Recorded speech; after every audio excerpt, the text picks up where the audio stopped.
A pessoa não estuda, não aprofunda nada para que isso se revele eficiente na prática. Tudo muito imediatista. Né? Então as pessoas, eu vejo essa nação dopaminérgica que a gente vive uma sociedade viciante.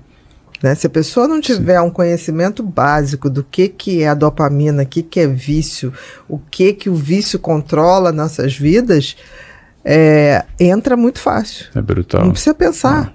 Você, quando vai ver, já foi. Né? Perfeito. Você em nenhum momento pensou, tipo assim, estou me viciando em pornografia.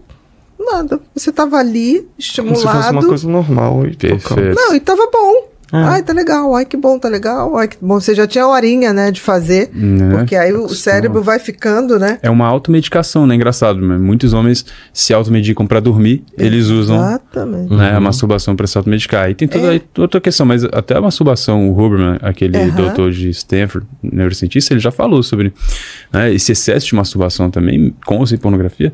Você vai gerar um pico de prolactina, né? Que é um hormônio antagonista da dopamina. Então a pessoa fica gerando picos de prolactina e a pornografia permite fazer muito mais isso, porque é artificial, né? Esses picos excessivos e vai antagonizando a dopamina e a pessoa fica menos motivada. Cada vez menos. E olha que loucura, porque assim... E aí associa como um relaxamento. O prazer leva a dopamina. Anestesia. Mas a masturbação leva a prolactina.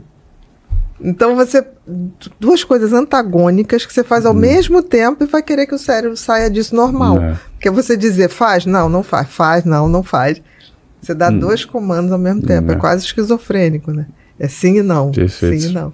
Então é muito, muito interessante isso. Não, e é interessante também que você falou sobre... a gente vive a sociedade viciante, né? Totalmente. E eu falo, né, sobre o Yoga Nidra, que é a prática do NSDR. Que é o Huberman que fala também muito sobre... Que é basicamente a gente ficar pelo menos 20 a 30 minutos no dia, sem nenhum estímulo, sem celular, sem assistir nada, sem ouvir nada. Aí a pessoa fala, isso aí é só descansar. Tá, mas você fez? Ninguém faz. Ninguém faz mais. Como se fosse Acorda, fácil. já Não é fácil. Ninguém mas faz. Você faz? Não faz. Não é fácil. É simples, né? Mas é difícil. Não precisa nada. Eu mesmo, tem dia que eu não faço. Né? Eu tenho que me policiar. Eu faço, tento fazer todos os dias antes de levantar da cama. Eu acordo, aí naquela hora ali, o impulso de pegar o celular esquece. Eu falo, passou, vai passar. Aí, em geral, eu faço algumas orações que são sem nenhuma ritualização, é uma conversa minha com o meu eu interior, né? E aí, quando eu vou ver, isso deu 20, 30 minutos, é engraçado. Canal Motivamento.